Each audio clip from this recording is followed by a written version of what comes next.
एक प्रसंग पूज्य संत श्री गोपालाचार्य जी महाराज, अयोध्यानाथ मंदिर, श्री अयोध्या जी वाले महाराज जी, आप लोगों ने खूब दर्शन किया होगा, बड़े दिव्य महापुरुष थे। तो उन्होंने बताया कि पार्वती जी ने कहा कि प्रभु आप ज्योतिषी बन के चल सकते हैं तो अब हमको भी ले चलिए। अरे बोले भाई तुम्हारा संग जाना तो बहुत चक्कर पड़ेगा, कैसे, तुम ही जुक्ति बताओ कैसे चलें। ये पूज्य अयोध्यानाथ मंदिर वाले महाराज जी के द्वारा सुनाया हुआ चरित्र है। तो भगवान शंकर तो नट बन गए, नटराज राज तो है ही हैं? नटराज राज उनको तो नट बने बनाए हैं। शंकर जी नट बन गए और पार्वती जी नटनी बन गए। शंकर जी के पूरा नट का वेश है, शंकर जी का डमरू है और बढ़िया सुंदर पाग बंधी हुई है और ऊंचा घंघरा पहन के पार्वती जी, और नटनी का वेश बना के बड़ी लंबी चौड़ी नथ पहन के और अलगोजा लेके, अलगोजा बजाने वाला होता ना, अलगोजा बजाते हुए पार्वती जी और शंकर जी डमरू बजा रहे हैं और खेल दिखाते हैं। नटनी अलगोजा बजाती है, नट खेल दिखाता है। सब आए, चारों लालजी भी वहां आए।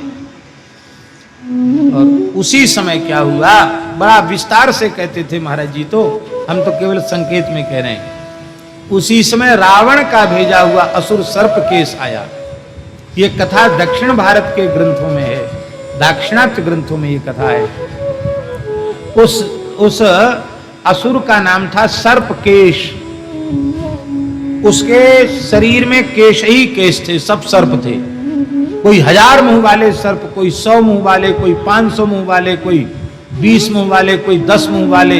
एक मुंह वालों की तो गिनती नहीं थी। और सर्प ऐसे थे कि वो फौं फौं करते थे सर्प, तो कई कई योजन उनका विस्तार हो जाता था। नारद जी से पता चला कि मेरा काल दशरथ का लाल है, तो सर्पकेश को उन्होंने कहा, सर्पकेश जाओ मेरे काल को भस्मसात करके आओ। तो महाराज सर्पकेश आया तो भस्म करने के लिए, पर वो डमरू का शब्द और संगीत, पार्वती साक्षात जगदम्बा वो संगीत बजावे तब क्या कहना, उनका गायन और संगीत सुनकर वो भूल गया। अयोध्यानाथ वाले महाराज जी तो ससुरा कहते, ससुरा भूल गया, उनके मुंह से अच्छा लगता था। ओ महाराज भूल गया कि हम किस लिए आए हैं, वो भी तमाशा देखने लग गया। और जैसा अलगोजा बजाए डमरू बजाए ऐसे ऐसे नाचने लग गया। चारों लालजी ताली बजा बजा के नाच रहे हैं, शंकर जी तांडव नृत्य कर रहे हैं। अब सर्पकेश महाराज मस्त हो गया नाचने में, उसके सर्प फों फों करने लग गए। तब सरकार भरत जी, लक्ष्मण जी, शत्रुघ्न जी, चारों लालजी सर्पकेश के सर्पों पर चढ़ गए और नृत्य करने लगे।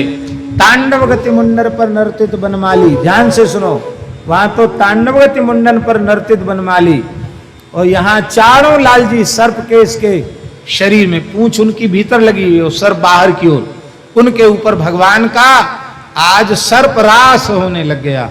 चारों लालजी ऊपर से नीचे, नीचे से ऊपर नाचते हैं, एक एक सर्प का मस्तक विदीर्ण करते हैं। जिस सर्प की जड़ में भगवान राम जी अपनी एड़ी जोड़ की लगाते हैं, वो सर्प लहू लुहान होकर वहां से गिर जाता है। अब ये सब सर्प सर्प नहीं रहे, ये सर्प तो सब राम जी के चरणों का स्पर्श प्राप्त करके अतिशय पवित्र हो गए। भगवान शिव उनको अपने करकमल से उठाते हैं, शिव जी का स्पर्श प्राप्त करते ही उनकी चोट वोट सब गायब, शंकर जी उनको आभूषण बना लेते हैं। क्योंकि राम जी के चरणों की रज से अलंकृत ये सर्प मेरे पैर से लेके जटा तक सब विराजे। भगवान शिव सर्प का आभूषण धारण करने लगे। और अब वो जो सर्प केश था ना, उसके सारे केश तो झड़ गए, सब सर्प तो शंकर जी के श्रीअंग में आ गए। अब वो रुंड मुंड हो गया। किसी किसी को देखा एक बीमारी होती है, उसमें सब बाल बाल सब मूंछ और ये बरौनी और भौं सब चली जाती है। ऐसी भी बीमारी आती है ना एक, है क्या? अब जो भी हो, ऐसी एक बीमारी आती जिसमें सब रोया झड़ जाता है, खत्म हो जाता है। तो वो महाराज ऐसे ही हो गया, एकदम कोई रोया नहीं पूरे शरीर पर, क्योंकि सब तो सर्प बन गए भगवान शिव का आभूषण।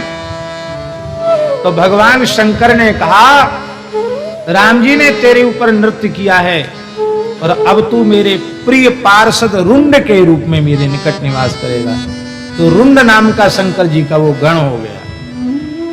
बोलो भोले बाबा की जय।